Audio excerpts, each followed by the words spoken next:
Welcome everybody to another episode of the Paisycord Podcast. Today, I am your host, as usual, your boy Shnoork. Also joined today by podcast regular. He's right up there. That's Dark.Pch. Everybody knows Dark.Pch. We were just talking before the podcast started. Me and my other guest here, another disciple of darkness. It's Dark Mage. He's right over there too. Both of these guys, big streamers. You probably know them. I mean, they're all over the Discord server. They're all over Twitch. They're all much more significant figures than I am. So I mean, hopefully you know who they are, right? But yeah, no, Dark Mage is a big Dark.Pch fan. That's what I was hearing earlier. Wait, what? I got fans? Oh, Dude, shit. you have so many fans. Well, damn.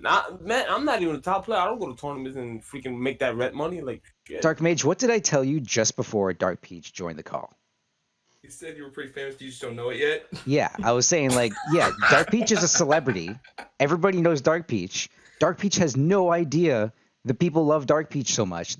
Everyone's always like, "Oh, it's Dark.Pch. I love your videos," and Dark.Pch is always like, "I'm so happy that you saw my videos," as if he's got like 10 subscribers or something. Meanwhile, he's been on YouTube for how many years, making all the Peach videos. QFR Billy, he did. Yeah, no, like Dark.Pch is like one of like those grandfathers of Peach Tech, man. Damn, if I become a top player and I start winning tournaments, I'll probably have the paparazzi if I'm getting status like this, then. Yeah, like it doesn't even matter. You don't need to be a top player because you already make all the videos. Yeah. I'm just taking a look here at Twitch because I've said, I think it was last podcast I was mentioning, I was just taking a look at our followers here because this is my personal Twitch. So I mean, it's nothing fancy, but I mentioned that if we hit 50 followers, then we can go for like Peach and Daisy emotes for the stream, which I think would be pretty cool. You need 50 followers to do affiliate. We're at 44 right now. So if we wind up getting 6 more, I might just like do a couple random streams and whatever. I mentioned last time, like, oh, I'll just stream like Minecraft or something. I've been playing Noida. Noida's a lot of fun. I don't know if any of you guys know what that one is, but no? No. It's a fun game. It's a neat little roguelike where you're like this wizard guy and you go into these mines underground and like the goal is to get as low as possible. You're finding wands and you're like they all do different crazy things and the whole game is designed to kill you. So like sometimes you get a wand and the wand is just like, oh, you're dead now. I hope you had fun experimenting because this wand just murdered you. It's a fun little roguelike game like that, but yeah, honestly, I would just do anything to like fill up that time, the time threshold that Twitch wants you to do. It's like a certain amount of streams per week, like within the month, a certain amount of hours in the month, and then you can get affiliate just for the emotes, honestly, because it's such a big thing on Twitch and like even in our Discord is everyone loves emotes. Yeah. Yeah, I still haven't done mine yet. I've been No? Twitch affiliate for a couple months now. You got to get on that. I do. Yeah. Paisycord mod Arius, big emote kind of guy. Like he's made so many emotes for us in the past. We made him a mod, and he's just still pumping out emotes. It's like, yeah, no. If you talk to Arius, he can definitely hook you up. Okay, I'll look into it. In Speaking of that, I fact, gotta put more emotes on my channel too, because I think after you get a certain number of subs, you can add more emotes. And like, I got 2 Daisy ones, so I gotta put like. you have that weird dolphin one too, don't you? Oh yeah, that's the hype fish I call it.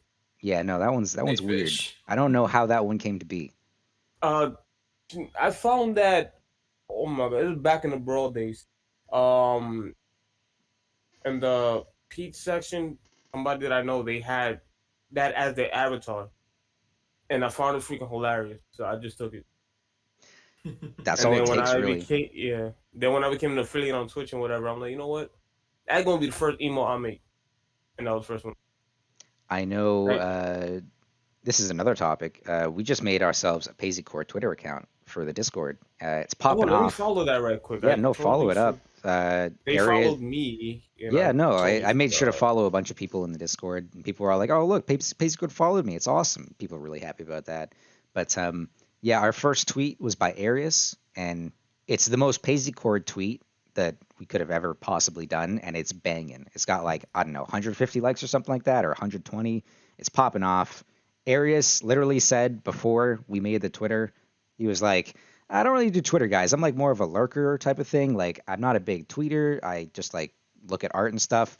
And literally the first thing he does and it's banging. And it's like, Arius, what are you talking about? You're so good at this, you know? In fact, I just called out Esam earlier today because he made a funny little tweet where he was like, do people still think Sephiroth is top 5? And I was just sitting there like, now I know that's not Esam criticizing other people's Smash takes.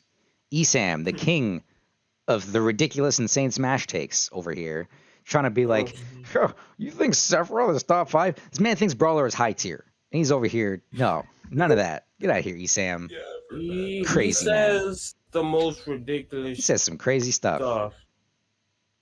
At times, dude. I really, when it comes to like his opinions on characters and whatever, I really don't pay no mind. No. I mean, when he talks about stuff, he is a smart, knowledgeable guy. He generally knows what he's talking about. Yeah, he can play the game. He can play the game real good. He knows his stuff. But when it comes to anything like this, I swear it's all for interactions. It's all for the views. It's all for the clicks, man. Yeah, that clout. All for the cloud. But like, I honestly don't get people who say Brawler is high tier. It's just like, it's not true. He's just worse Mario. He's not that good. Yes. We did our Meat Brawler Discord JMU and then our crew battle, and I'll be honest, I don't know how we lost that one because I was watching that crew battle and I was like, I could probably have taken like 9 stocks here because it's like this character is just looking so mid tier. I think the reason we lost was because our last person obviously had not been reading the JMU notes throughout the week, and the biggest thing that they said was don't take Brawler to Yoshi's because he has cheese off the top with his up B where he's going to kill you at 30 every single time. And our last person was just like, we're going to go to Yoshi's. And I was just like, well, it's over. There it is. And then proceeded to get 3 stocks. Just I think they did like 10%. Yeah, no. That's why I always got to read the matchup notes. Always read the GM notes. That's insane. There are a lot of characters that are great on Yoshi. I think Kazuya is one of those. You think so? I think so because it is. I feel like he is. Yes. I'm just if he's good at like taxation on a platform and stuff, he can get decent kills off the top. Yeah, I'm just thinking about it now because like I haven't put any kind of thought into it. Kazuya is still pretty new, and like a lot of this stuff hasn't really been explored. But just thinking about it now, I feel like because the platforms are higher than on like Battlefield, that might cause him some trouble because he already can't jump. It's like full hop to the Battlefield platform. It just means it takes longer for him to reach a platform than it would on like any other platform stage. But small blast zones, and he kills super early. Yeah, he can tech chase you on the platforms, and if he calls it right, he can kill you off of it. Yeah, because he does have that command grab that just shoots right up, and he can grab you off of plats. Command grab or down B, whatever you want to call it. It works what it is. Yeah. It just kills. I actually really like they gave him that comeback mechanic with the rage mode. I really like how they implemented that, where it's like you have Little Max KO punch, where he has 1 and then it's over, and like if he gets hit, it's gone. But with Kazuya, it's like it's got this health bar, so like if he does a certain amount of grabs, every single grab will take off like 50 health of his rage, and eventually it'll go away, and like it takes damage when he gets hit. I think that's a really good way to handle that comeback mechanic, you know? Like, you look at someone like Sephiroth, whose comeback mechanic is just not scaled at all, where, he reaches 30%, now he has 1 wing in age. Well, now he has the 1 wing. Now he's got armor on all his smash attacks. Now he's just a fiend. Now he's going to, like, smash you and kill you for free. He gets an extra jump. He's so safe off stage.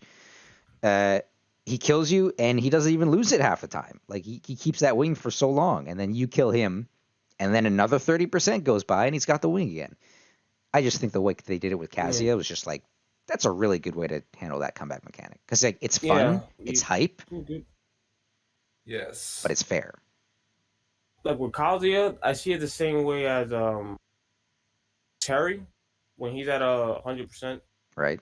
And all his specials like kind of kill. Kind of see it that way. Yes. Yeah, Celis is in chat here saying Kazuya's comeback mechanic is probably the most balanced one. And I would, I absolutely agree with that. You look at someone I like agree. Lucario, who just keeps on snowballing and then just blows you up on one hit. Thing about Lucario, man, I said it in Smash 4. People out here worrying about the Bayos, even though she was kind of this Smash 4. I'm like, one, if Bayos in the air tossing like 1,000 specials, you know when she's touching the ground, she's screwed, right? Yeah. Like, people are afraid to be under her and stuff, and like, if you space your shield, like, you know, every Bayo, they're just gonna mash up, be out of shield. Yeah. Like, just block and let her be in the air and push like 1,000 buttons. And then when she lands, it's a free punish. But yeah, people worrying about that, and I'm like, yo, the real problem is freaking Lucario, because him with aura plus rage in that game, oh my god, my anxiety goes through the roof every time I'm done fighting Lucario. I gotta call my therapist. Well, I I'm mean, like, yo, we need to talk. everyone remembers that one Frostbite where Sue from Japan, you wound up beating Zero. Yeah, That was a big one. Yeah. That one like blew everyone's mind. Everyone's like, "Oh shit, Lucario's on the board now." You know, like no, he was a hidden I boss, do man. remember that. hidden boss. And Sue, I think, does he still rep Lucario? I remember he was playing Lucario beginning of Ultimate. I don't know. I didn't keep up with him. I think he wound up dropping him at one point. But like, yeah, no, Lucario's hella mid tier. I think the aura is just the fact that he has it at all is Insane. so ridiculous. Doesn't even make sense. He like, was why? the scariest character in the game. Everybody worrying about the other. I'm like, no, fight that character with max rage and freaking max aura. Yeah, he Then was you come killing back you to at like 40 in Smash 4 consistently. Like he didn't care. Yes. There was the whole double strat where you would have a Lucario and then you'd have your stock tank who would just run away and not get hit. Lucario just SDs down to one stock, and then he takes 30% damage and he was at max aura. So like, then they would just have Lucario win and kick ass, and it was like, it was a viable strategy. It was just like SD until Lucario wins. SD to win, true combo. Scary. Yes. His side B was pretty insane too in this game. That's when he's with the aura percent and everything like that. With his rage is crazy. Yeah, his Just side B sends you is flying. his side B is real Yes. strong. Apparently, you can mash out of that. I didn't know you could do that. Only if it is only really practical, like when you're less than 10% or so. But and you have to start mashing like right away, like first possible moment. But yeah, no, it's possible. And like if you're Bayonetta or something and you catch him in Witch Time and you happen to get side B grabbed, you can mash out pretty free. It's just a weird little bit of trivia that not a lot of people know, but it's out there. I don't even know that. I think I saw that in like a PK Beats video the other day. It was one of his more recent ones. It's totally like irrelevant and useless because at that percent, you're not afraid of side B, you know? It's everything else that's gonna hit you. I think his like neutral air is one of his main combo starters. It's like one of his only like good attacks is his neutral air, which is like those are the things you watch out for at low percent. But we have people in chat. Air and I think fair. Those two attacks that can change. Yeah, his fair is actually pretty good for combos. We have people in chat saying like, yeah, I'm not scared of a Lucario until I'm the one who's winning, and then that's when like, oh, that's when I start to get stressed. Oh, I'm winning, I'm beating my opponent. Well, that's not good. That's not good at all. See that's actually true because if you're winning, then Lucario's winning, and if Lucario's winning, then Lucario's winning. Yeah, it's just annoying because it's like you're winning and now the ball's in his court. It's like yes, you've like, fallen for the classic blunder. Well, kind of, you're losing. Yeah, no, comeback mechanics are just like they're so weird to scale. They're weird to apply to the game, but yeah, no, definitely think Kazuya's is like well done. I think Kazuya's is a good one. Yeah, and the way they did it with Cloud's limit in this game, I actually like it. It lasted for like 12 seconds. Yeah, it lasts for 12 seconds, which isn't bad. It's like it's obviously not as good as having unlimited limit, where he gets slightly heavier, so he lives a bit longer. He just gets better speed stats and all that, and then he has the constant threat of a kill move at any time. I feel like the way it is now, it's a much better incentive to use your big flashy cool attacks and get the kill. You can tell they're definitely thinking about it. They're definitely thinking about how to tweak these comeback mechanics for a potentially competitive setting. And just balance things in general, like Rage is not as strong as it was in Smash 4. Yeah, that too. That's true. they now give you the option to like air dodge, but you only get one air dodge instead of like freaking spamming it in Smash 4. That was annoying because Yo. I'm like, my character's good at edge guarding, but now I have to guess how many freaking air dodge the opponent's going to press, and edge guarding didn't feel as clean. Yeah, Or the air rolling. dodge spam and roll spam in Smash 4 was pretty degenerate, I would say. I think going back to one air dodge, it was a really good way to spice up the game because like people don't realize, but having limitations is what makes things fun. You know, is like when you play Dark Souls, you can't just roll 20, 30 times in a row and be fine because you have stamina, right? And so it's the limitations that get put on you in a game that make it fun to learn, make it fun to get good at. Like in Ultimate, fast fall neutral air dodge is insane, and you wouldn't really appreciate that fully if you had more than one air dodge because you'd just be mashing air dodge the whole time and it wouldn't matter. Yep. As we saw in Smash 4. I remember Yes. seeing a whole edge guarding segments where they're like high up in the corner, and as they're coming towards, they're just mashing air dodge and weaving in and out, and it's like, how are you supposed to hit that? What am I supposed to do? Yeah, exactly. It was annoying. I'm like, yo, should I even attempt to edge guard? And Yeah, especially in neutral, people just jump left and right and air dodging. yeah. It was just such a big part of that meta, and I'm really glad it's gone now because it's like it's a shake up in the meta. Now Yeah. the way people use air dodging is a lot more interesting, especially like not just as like someone who plays the game, but also as someone who watches the game. You know, it's just better. Mm-hmm. Directional air dodges are pretty neat too, because like there's stuff like mix-ups where you can drop through the platform and then directional air dodge down, and because it moves you up, you'll just do like a quick wave dash onto the platform. Really neat little fake out, you know? Yes. You just gotta be careful when doing that at times because a regular air dodge, you have 10 frames of landing lag. A directional air dodge, 8. Yeah, no, you're generally really vulnerable whenever you do a directional air dodge. Like, I think the only time I ever really use them is when I want to tech. Because if you directional air dodge into the ground or something, you'll automatically tech and it's free. Oh yeah, right. That's the thing. Yeah. Forgot about that. Yes. Yeah. It's really easy to get like a roll or something like that because you just air dodge diagonally and you go, whoop, there you go. Exactly what you wanted to do. Yo. Really convenient. See, I forget about things like this because every time I get hit off the stage, I'm just going for the ledge. I'm not trying to land. Hell no. Unless I don't have a choice. Like, well, yeah, I guess I gotta do something and hope for the best. But usually, when I get hit off the stage, I'm like, you know what? The hell with you. My safety comes first. I need to figure out how to get back onto the stage. And then when I do, then I'm gonna proceed to deliver that ass whooping you had coming to you. Because I can't do that if I'm dead. That's my mentality. So the moment I get hit off the stage, I'm like, okay, bye, bitch. I try to figure out whether to recover near the ledge, parallel, or below. And then once I get on, be like, all right, crack knuckles, like, come here. Then It's that's when I funny you start say fighting that again. because 90% of the time, that's my mentality too. It's like, okay, I'm off stage. Oh, I'm in my most let's vulnerable go. position. I need to like first and foremost, I need to play this safely and smart so that I don't get killed. But that other 10% of the time, I'm out here mashing for like footstools. I'm like, it's just there's just a certain time where you're in the right spot off stage and your opponent goes off stage and you look at that and you're like, you fucked up. You should not have done that. Yeah, you don't goose. And then you just sit there and You you're like, don't goof. okay, how am I gonna reverse that? How am I gonna turn that around? My go-to option is I just mash jumps, dude. I fiend for footstools all day. I love footstools because for Peach, she doesn't have a spike. So how No. are you gonna get those cheese kills? You can't get like an early pyro down air. So you just like No. all I can do is footstool. And then people see that and they're like, oh, that's really like they see that and they're like, that's disrespectful. That's like, or even some people will Yep. be like, oh, that's fucking hype. You just got that kill at 30%. And I'm just like, listen, man, it's just how you got to play the game. It's just the strategies, you know. Yes.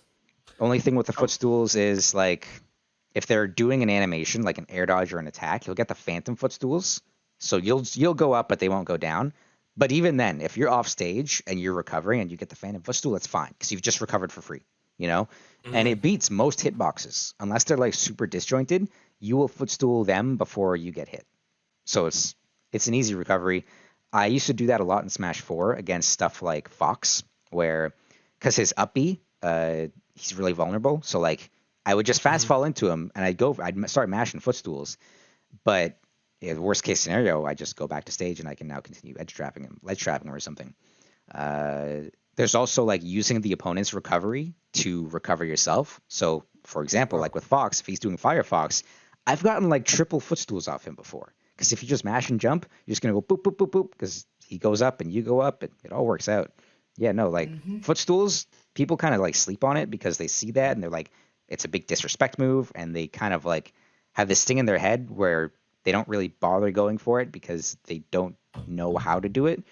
But if you practice it, if you work on it, it's a really good tool. It's a really good utility See, in your I don't toolbox. see that disrespect. I see that as another method of edge guarding. Pretty Yes. much. That because if disrespect is me trying to win, which is the point of the game, then I guess we're all disrespectful. I mean, whenever I play with Peach and I start throwing turnips because they're on the edge, everybody always tells me, especially when I was in college, they're like, man, that's so disrespectful. I'm like, I'm playing the game. How is that Really? disrespectful?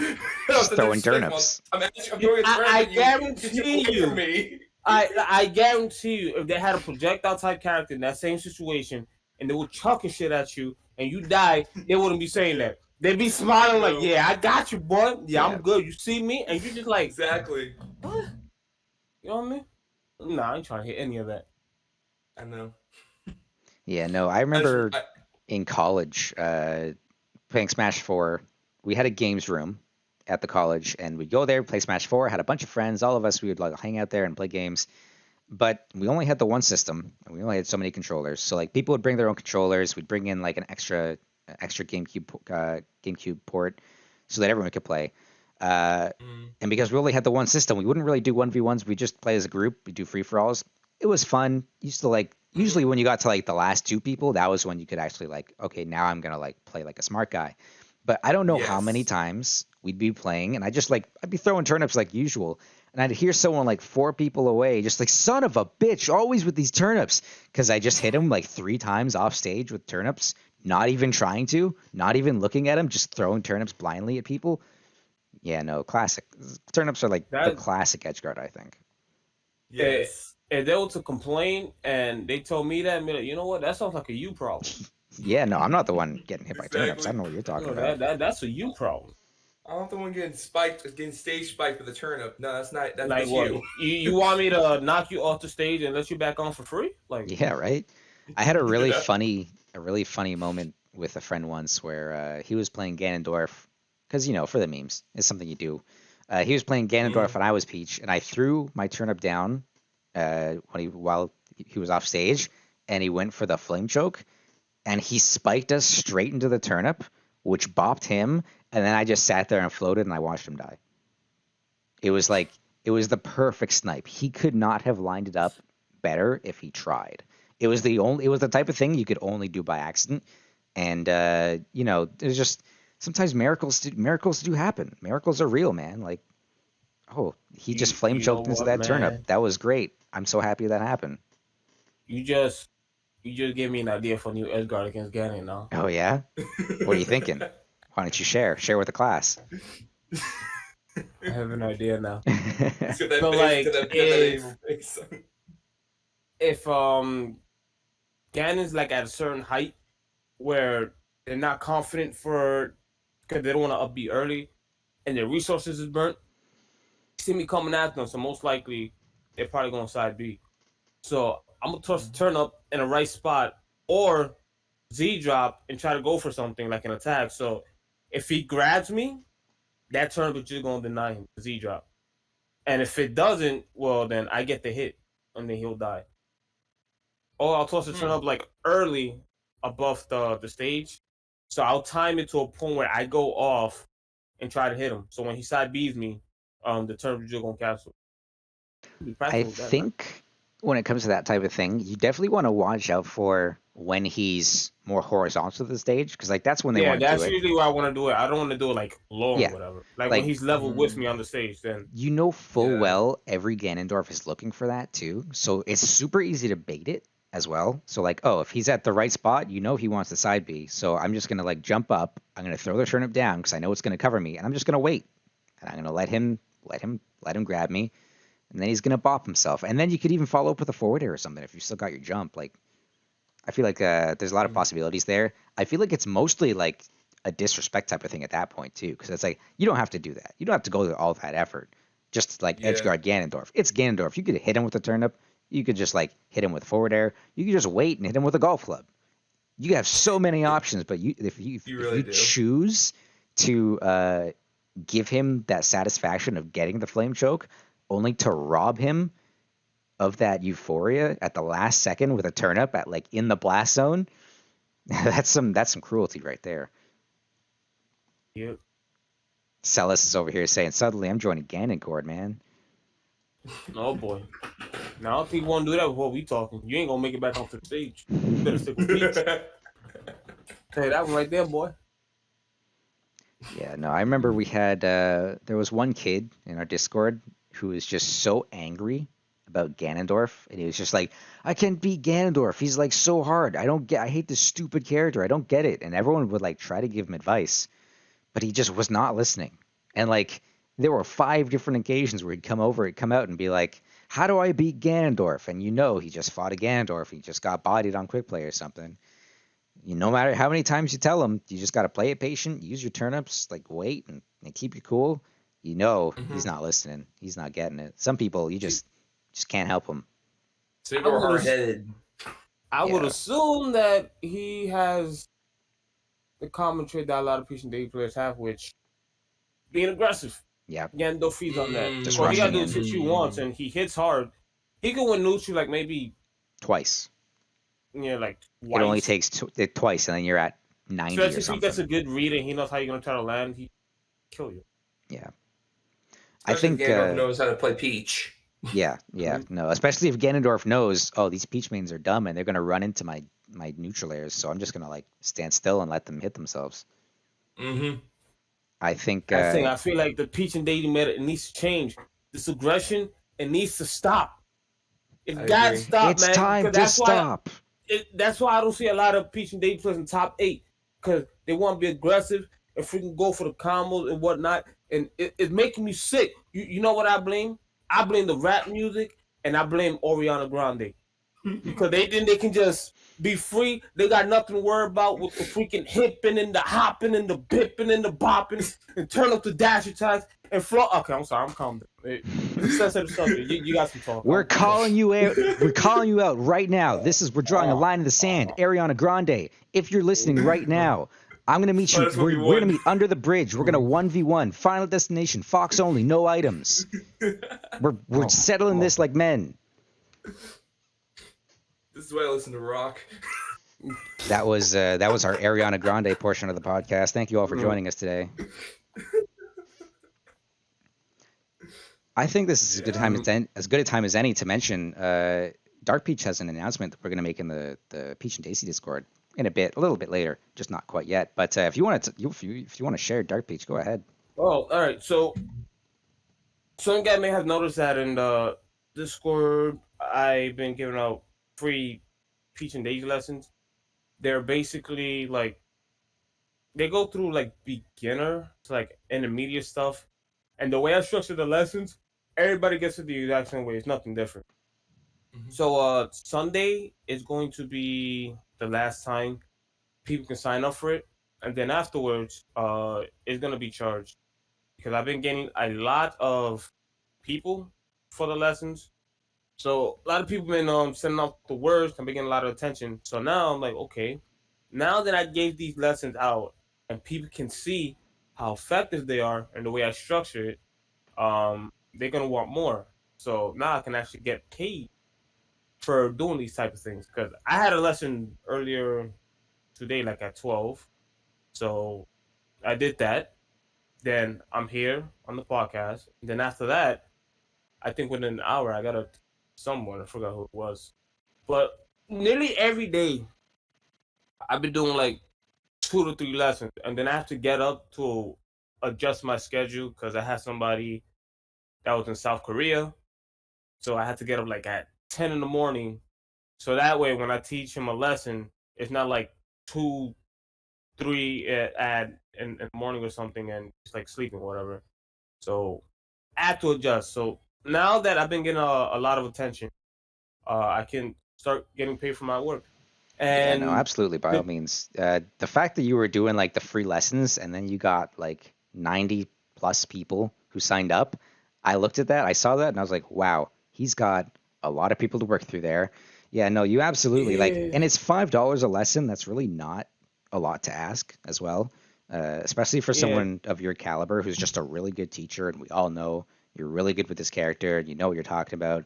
You know what you're talking about when it comes to the game. Honestly, people could just come watch the podcast. They don't need to buy the lesson, but to each their own, right? I mean, yeah. And the thing is, like, I kind of like don't want to charge people because at the end of the day, I just like helping people. That's it.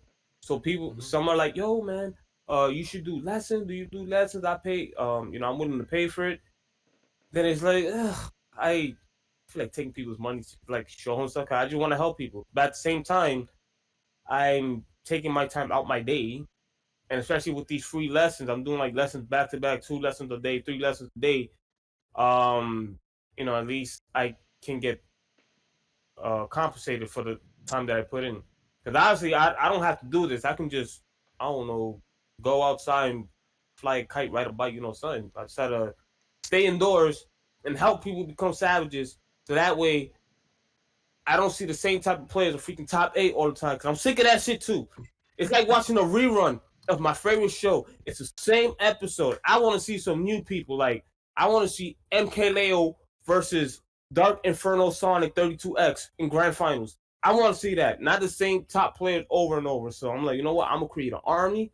I'm going to have people come through. I'm going to show them the way. And then after I show them the way, they get good at the game. And then they start blowing people up where I go on Twitter and I see people saying that how Peach and Daisy are cheap bring their characters. That's what I want to see. oh, That's absolutely. what I'm about. Yeah, I want to see people Yeah. complain about Peach on Twitter again. Yep. Like Wi-Fi was so rough. Wi-Fi's got people going on like, oh, Peach is like bad. Peach is high tier now, not top tier. Oh, Rob is better Yes. than Peach. I'm just sitting here like waiting. I'm waiting. I'm biding my time for the next like Peach at top 8, just blow people up. Mm-hmm. So yeah, Set them up for good.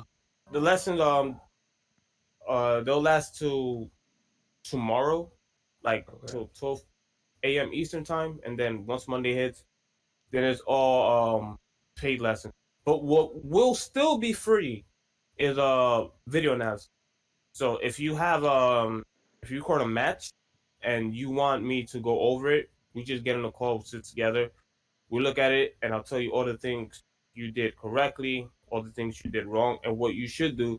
So the next time you fight that son of a bitch that took your money, you get it back. You fight back.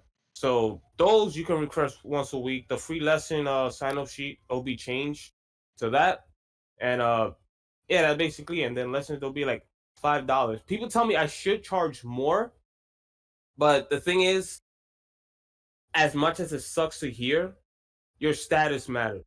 So you can be like really smart, but if you don't have that high player status, people won't really notice about you unless you're being talked around a lot. So I'm like, all right, yeah, people know about me in my YouTube videos, but when it comes to tournaments, like I have never entered an offline tournament for the game yet due to like me having a hard time focusing mentally matches what I'm taking care of. But once I fix that, I'm coming back. But yeah, since I don't have that status, and I'm like, yo, I'm gonna charge $20 for a lesson. Like, what's up? And some people gonna be like, well, he doesn't really go to tournaments. I don't know this guy like that. So do I really want to burn my money and spend like, 10, 15, $20? But yet you got top players who charge like $90 an hour and they give you like vague advice. Stuff that you could probably learn on the wiki, like fundamentals of fighting games 101. Yes. Yeah, last time So we talked like, about this, we yeah. had someone in chat who was even like, yeah, I got like one of the Mutace lessons or whatever, and kind of just gave me some really basic advice. I feel like I didn't learn from that. But yeah, no, like a lot of top players will charge like $20 or so for a coaching lesson, which you figure it's not bad. It's not a bad thing to charge someone that much money for a lesson. It's like, it's whatever. This is obviously a big name. This person's good at the game. They know what they're doing. It's just you have to consider, like, is this person what I need right now? Do I need someone who's going to be able to break down like MKLeo versus Tweak at Summit, or do I need someone who's not necessarily at that level, but who can explain everything that leads up to that level much, much, much better, you know? I think Dark.Pch is that kind of guy. Honestly, I think Dark.Pch is the type of guy who would also like, he can break down those big sets. He can break down that mindset. And honestly, like you say, if you charge $5, if you think about it, what is it, like an hour? A lesson, a coaching lesson is an hour, 2 hours? It's $5.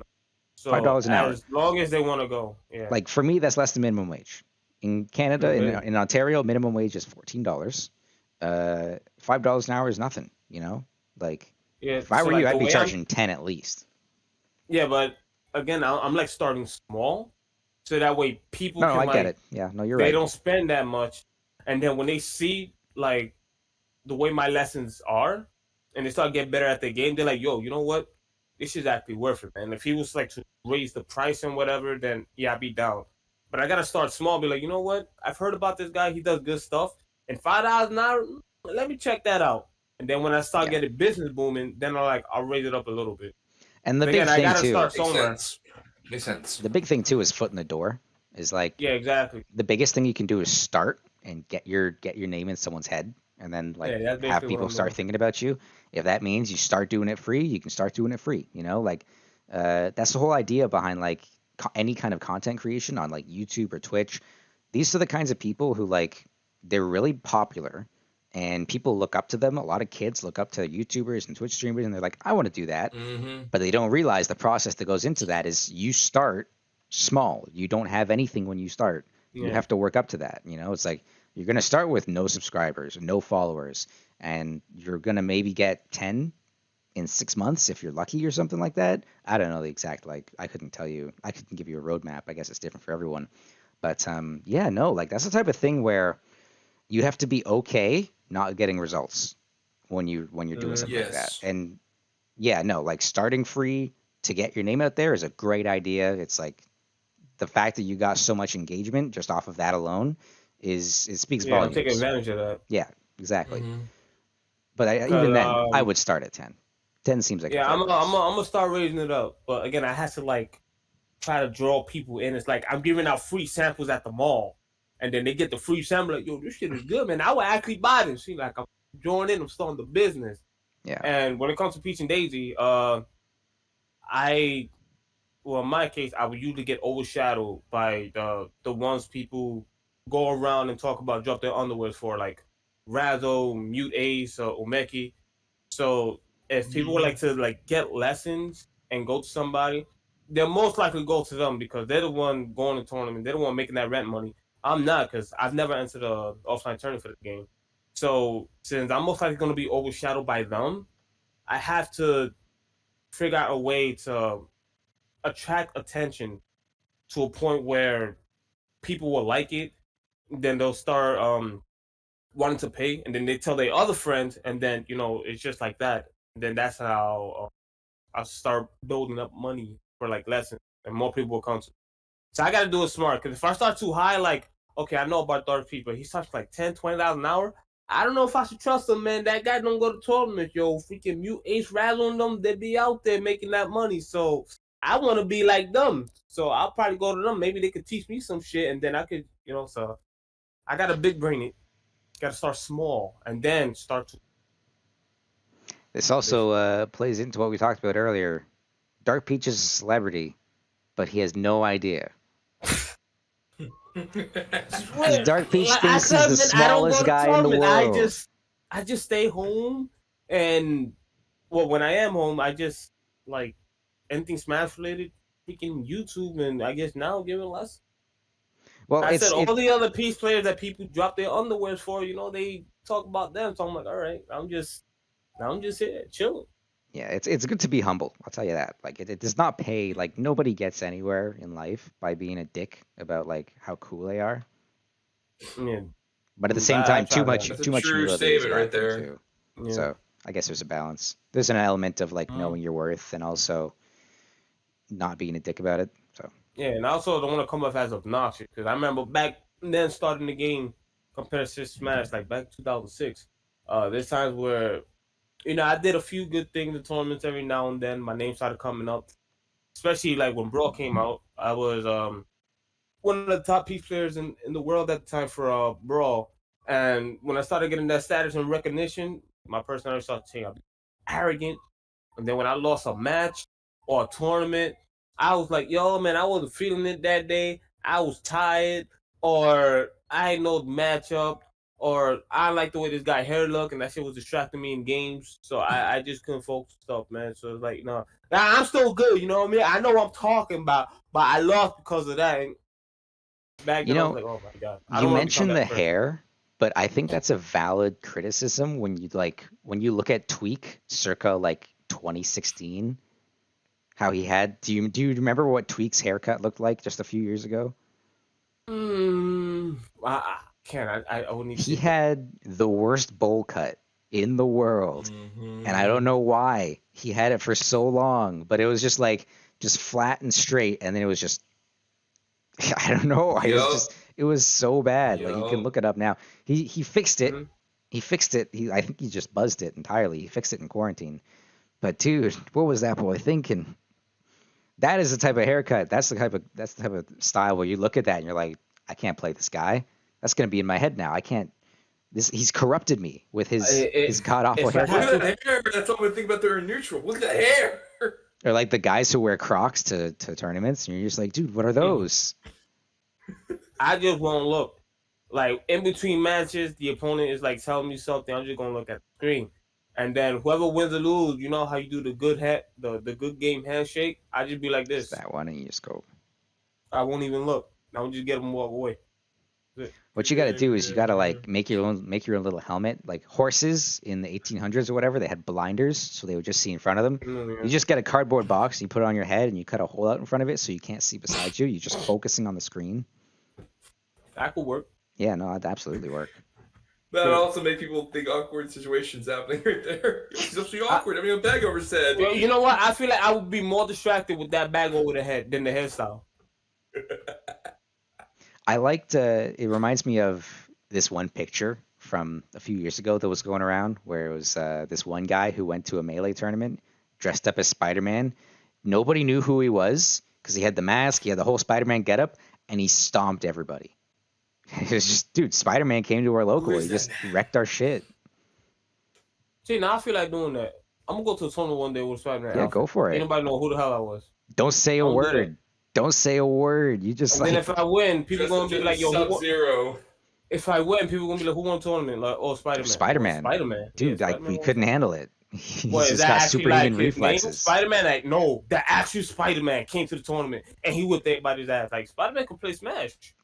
People out there like, I think it was the real life Spider-Man. He had to have had spider senses. Like, he was making every tech. He was dodging every attack. Everything, like, Spider-Man could play Smash.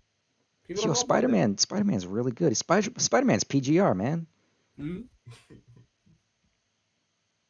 I actually think we need more superheroes in our Smash scenes. I think it'd be really cool because you figure there's an element of anonymity when it comes to this kind of thing, where you're like, you sign up for a tournament, you have your tag. My tag is Shnoork. We have Dark.Pch and Dark Mage as well. But you sign up with your tag. Nobody knows who you are. They look at you, they see you, and you're like, that's Shnoork, you know? You're a whole different person. I want to see more people take advantage of that, and then they're just like, they become a superhero. They make their own getup. They dress up in like ridiculous, stupid colors, and like, oh, this guy's wearing a bright green and orange unitard, and he's got like, just like you said, like a paper bag over his head, eyes is just cut holes in the bag so he can see. Yeah, I think we need more of that. I want to see that on like the main stage at Evo. I want to see Bagman take Frostbite, man. Oh, that would I want to cool. see Banana Man take the stage. Oh, that would be hot. I'll be down to see that. It's like a kind of banana outfit. It's just... See, turns out the problem is we didn't have enough pageantry all along. All people got to do is go to the costume store, buy a cheap costume. People are gonna love you. Like, if we have more random costume people in Smash, dude, this scene's gonna blow up. You're gonna start seeing the sponsor money pour in. When I decide I'm ready to come back to tournaments, the first one I'm gonna go to, I'm gonna dress up as like Batman or some shit. Yeah, if you don't have a cape, what are you even doing? Yo, Batman just beat us 2-3-0. Like, I'm Batman. It reminds me of Always Sunny. Do either of you guys watch Always Sunny in Philadelphia? It sounds familiar, but I've never seen it. Really funny show. Charlie Day in that show, he has a character called Green Man. He would just go to football games in just a completely green mocap suit, and he's just Green Man, and that's what he does. He just runs around and he dances as a Green Man. I think that's exactly what I would like to see. Touchdown.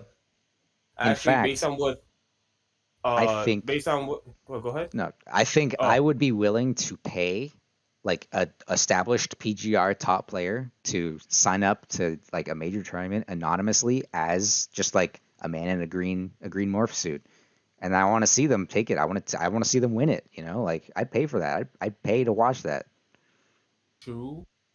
I'd pay for a Power Ranger to come up and just beat us all. Yeah, give us Power Ranger. Give us the green Power Ranger. Give him like the knife that's a flute and just like goes up on stage and he's just like, dude.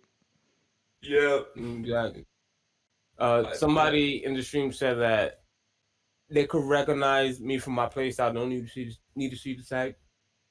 So like if I wore a costume and then I played a certain way, he called me out. That was the thing with I think it was Charlie the King. There was a thing for a few years ago. It was this. They said it was an AI that they had playing Smash Bros. And then they would do it on their stream, and it was this thing called For Cyrus or something like that. And it was a robot, and the robot would talk to you while they played you, and then he'd win, right?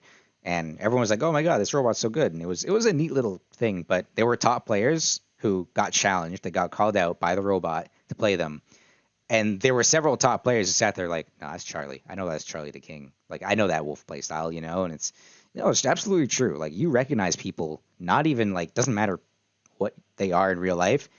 What you see on the screen and what you're playing on the screen, you can definitely just like call it out. Like, oh, that's so and so. I know them. That's a very good point. Especially if it's something distinctive, like, oh yeah, no, this is my friend Alex who just rams his face into me every single game, and all he uses is dash attack. Oh yeah, I'd notice him in a heartbeat, you know.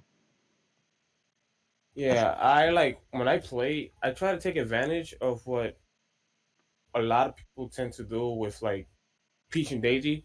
It's like, for instance, one thing that a lot of players tend to do is when they toss a turnip, they immediately go for dust.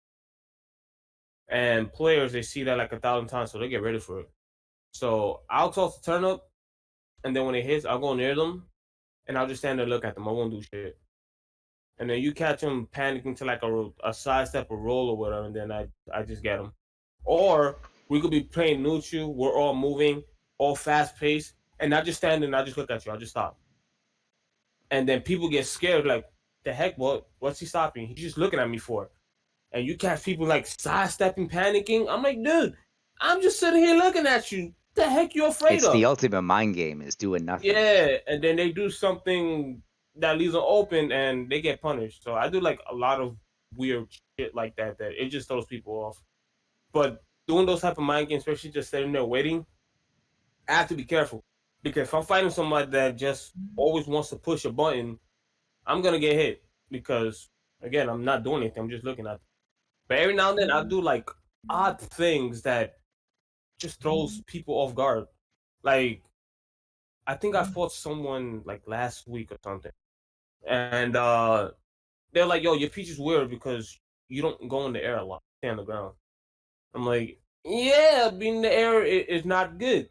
And the meta game with Peach and Daisy player, they always want to be in the air, either floating or they always want to bear over and over in neutral. And I see that. So if you see something over and over, you're obviously going to be ready for it. So I'll just flip the whole game upside down. I'll do like the opposite shit. I act like I'm going to be in the air. Nope. I act like I'm going to go for bears over and over. No, I just chill out.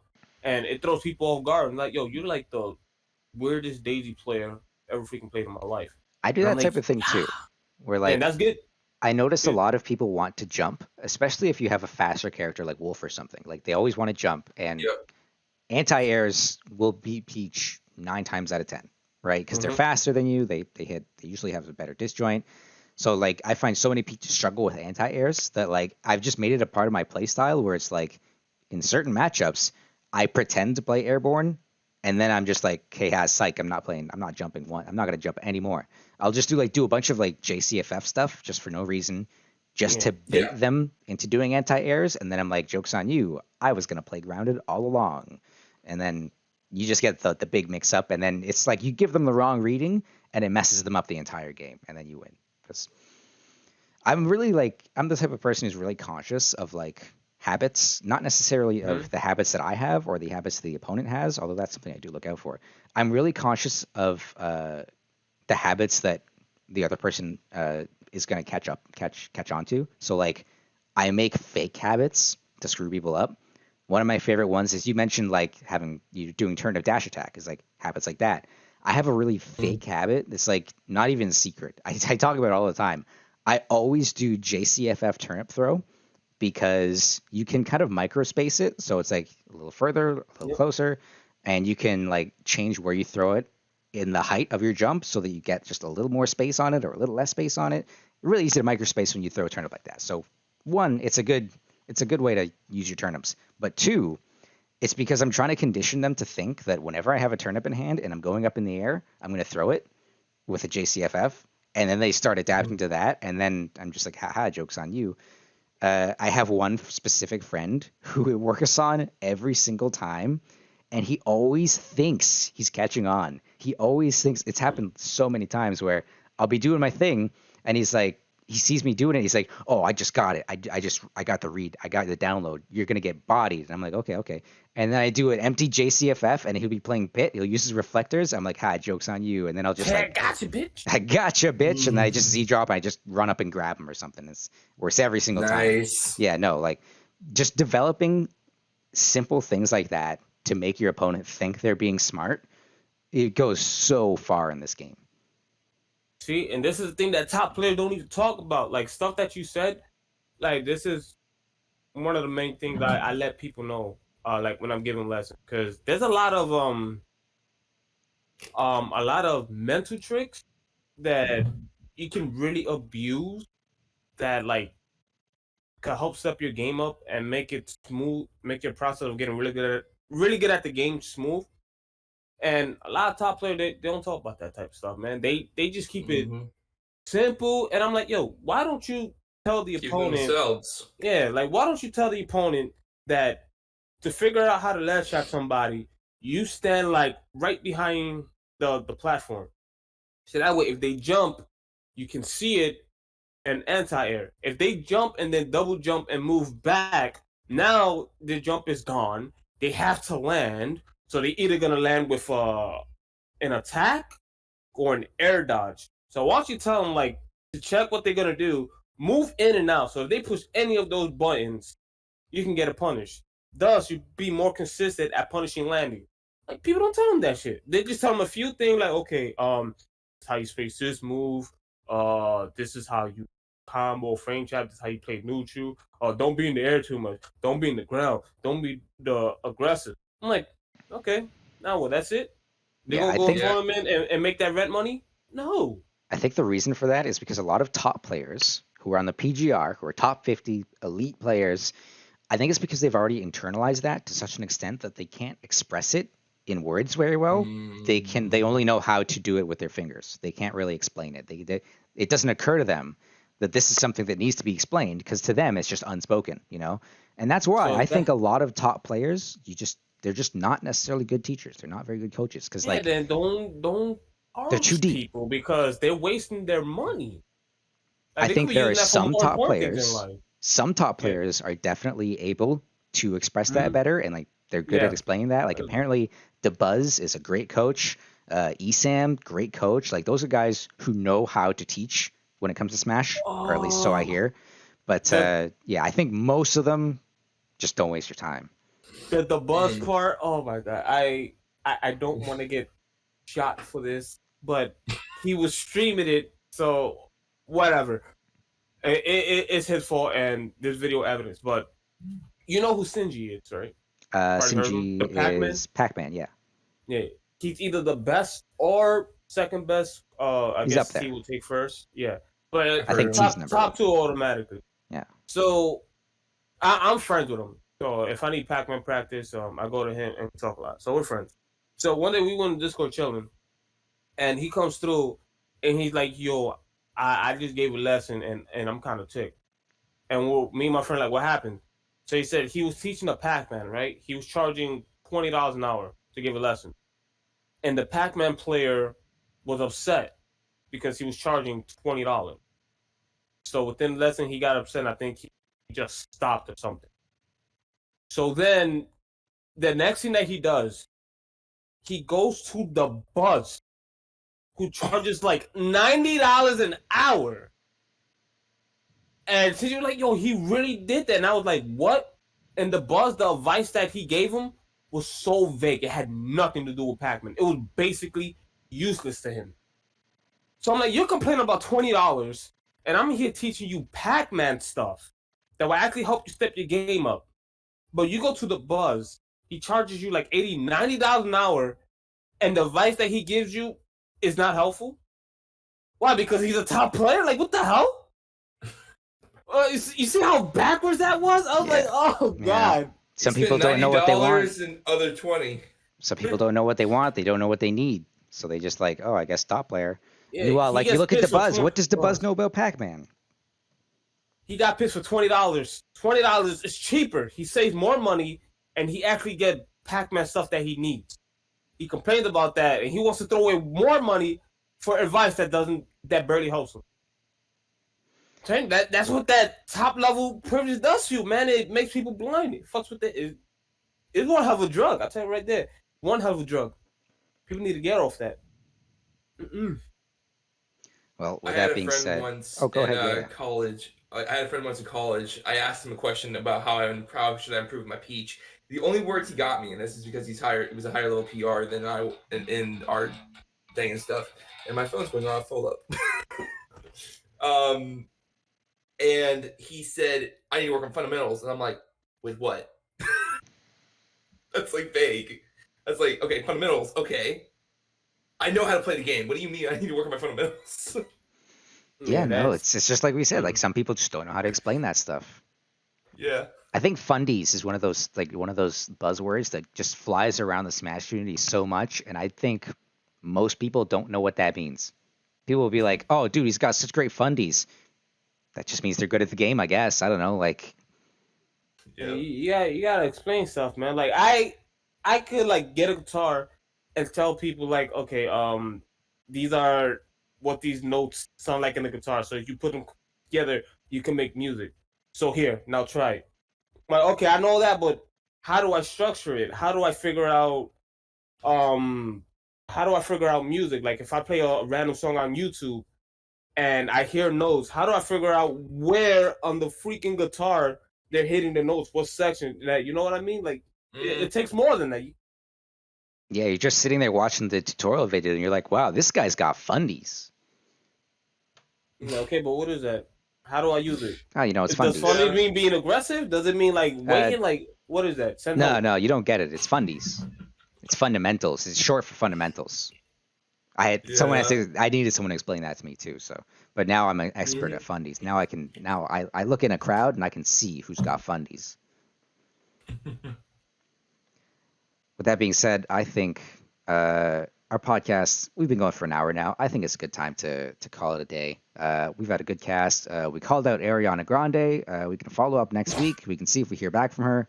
Hopefully we do. I'd like to really settle this and just get it in the ground. I really want. Call Ariana Grande and be like, yo, stop making this type of music that got these kids all wild. Yeah, add her on Make Twitter music for about us. hopes and dreams. Tell her that her music is distracting Smash players, and we really need her to knock it off. Just please, if you could just stop making music, if you could. Yep. And matter of fact, she could keep making music, but she need to make music that don't get these Peach and Daisy players all wild up. Yeah, please and rap music. Please make some good Christian music. Ariana Grande, please, thank you. But Christian music. But the thing is, if the players are atheists, then we got a problem. Ooh, yeah, nobody's gonna listen to that. Yeah, that's a problem. You're right. We have to. Rap music, stay away from the rap music, because again, it's gonna have you the hipping and the hopping and the bipping and the bopping, and you're not gonna be focusing on the match. You're gonna just be aggressive, getting beat up. then you want to go on Twitter to talk about how this matchup sucks when really your thought process sucks. You can actually win. You just making it harder. And let me not get into it again because it roused me. I'm gonna calm down. I have Ariana's phone number on my phone right now, so I'll probably give her a call after this. Yeah, or message her on Twitter. Tell her like, yo, change your way you produce music. Message her on Twitter and tell her that she's the reason why you're bad at Smash, and then maybe she'll understand. She'll be like, what the hell is Smash? I think she means Daisy. I'm not sure. That being said, thank you everybody for watching. Thank you for watching our podcast. Make sure you give everybody a follow. We're going to end the podcast. You're going to see all of our podcast socials. Follow everybody on Twitter. Follow Paisycord on Twitter. I didn't put that at the end. I'm probably going to do that at some point. I don't know. We'll see. Come back next week.